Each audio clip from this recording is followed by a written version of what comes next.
Assalamualaikum warahmatullahi wabarakatuh. Hello, my name is Ahmad Ishari bin Muhammad Abdul Saman. Okay, I will be answering the first question. Okay, for the first question, one of the issues is the lack of understanding of general culture in country branch, which is India, by the new finance director Niels from the main company headquarters. So basically, to give context, Indian culture in the context of the case study is hierarchical, whereby a high level of respect and trust is given to the people that are in higher position or authority. So this means usually you deem yourself as have lower decision making skills than people from higher positions or authority. Okay, one of the first issues that we can directly see from the misunderstanding is the finance director has different values empowering employees, such as having open communication between higher and lower positions. So our communication becomes an issue due to worker not being able to adapt to new style as is differing from the culture of top-down communication. Okay, besides that, the finance director creates also an uncomfortable atmosphere as workers are given freedom to make some decisions, but culturally, they doubt themselves and require constant approval of decision from higher position staff, meaning they just don't trust themselves and just keep going and asking questions about decisions they made. Okay, lastly is the motivated style that is newly implemented by the new finance director is unsuitable with the culture value whereby he implemented more responsibility, even though the company or the staff more likely is more motivated by the monetary gains.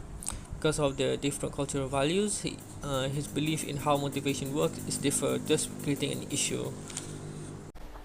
Question 2. Imagine yourself in Amrita's position. Which proposal will you make to Niels Nelson and how would you argue in order to convince him? The answer is the difficulty comes from cultural differences between the two countries.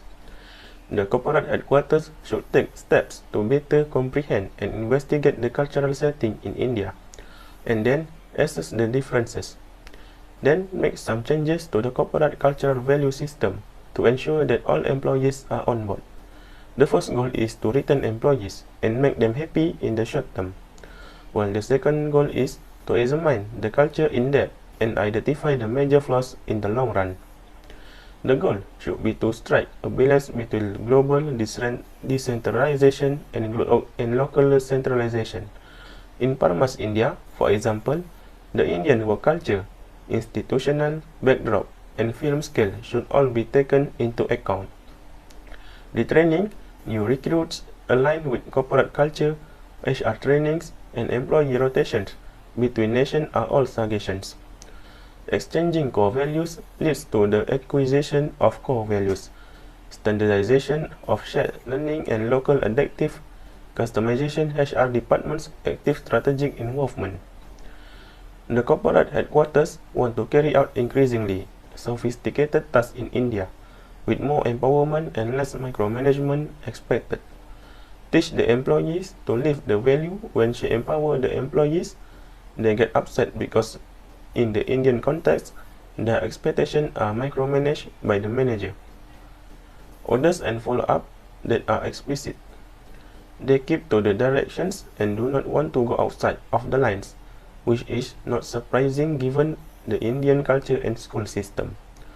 Amrata expects the employees to be promoted in order to stimulate them. When compared to other organizations, the organization is extremely flat, and more titles are needed to perceive the hierarchy clearly. Also available are quarterly pricing. That's all from me. Thank you. Assalamualaikum sir, my name is Ahmad Syamil bin Muhammad Naim. Regarding question 3, the answer is, in my opinion, yes. Because the responsibility of employees there has been increasing in accordance to the farmer's corporate values, in which successfully grows within the organization. In accordance to the current situation within Farmers India, there are various approaches that could be implemented and that will be effective. The most effective approach will be the exportive approach. Within this context, the exportive IHRM approach is shifting more home human resource management system to a foreign subsidy without the need to alter or adjust the local environment. Okay.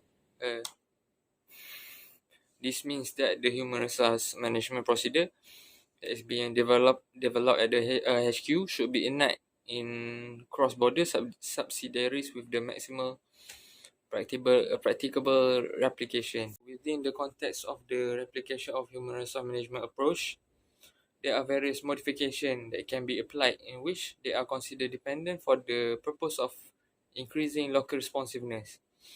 Other than that, the corporate human resource can focus on policy application in the environment and tracking progress. That's all from me. Thank you very much. Assalamualaikum and hi. My name is Muhammad Hidayat bin Osman. According to the question number 4, would you have done anything differently? According to the question, in my opinion, yes. There are several ideas that can be developed, which is corporate value can add training to develop skill and motivation on employees. Orientation and reminders on employee ID badges should be adding to. Thus, to improve communication openness, we should have gaming activities on a regular basis so that individuals are more likely to bond fast, which adds team building and openness. Teams that do well in terms of adhering to corporate values should be taken on leisure vacation. This is because this will encourage the teams of remain to the PAMAS values. Otherwise, corporate HR should give more focus on the implementation of the policies in the Indian context and monitor the progress. For example, HR should take the lead in the creation, assessment and evaluation of proactive workplace policies and practices that help recruit and retain individuals with the skill and competences required for growth and sustainability in order to build a culture of engagement. This is because many variables impact employee engagement, including workplace culture, organization, communication and management style, as well as trust and respect, leadership and firm reputation. HR professionals and managers, both is collectively and individually, play critical responsibility in ensuring the success of the organization employee engagement initiative. That's all from me. Thank you. Bismillahirrahmanirrahim. Assalamualaikum warahmatullahi wabarakatuh. My name is Muhammad Syamudin bin Jamaluddin.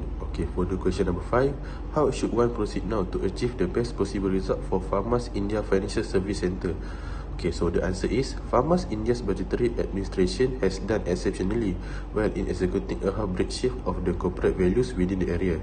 Given that the money-related administration area found in India, and it is imperative to consider the culture sometimes already executing extreme change, since it may lead to the flight of workers who may not feel that value adjusts with theirs. Each nation will have their claim, culture and values that can offer assistance decide on how organization ought to conduct itself. The Git Hofstede made a theory with measurement that can be connected to cross-cultural communication. There are 6 measurements, which is power distance, instability evasion, independence versus collectivism, mind lines versus gentility, long-term versus short-term orientation, and liberation versus limitation. These dimensions were recognized by Hofstede to distinguish societies. Culture is of great importance since it influences the viewpoints of people, which leads to a coordinate effect on strategies.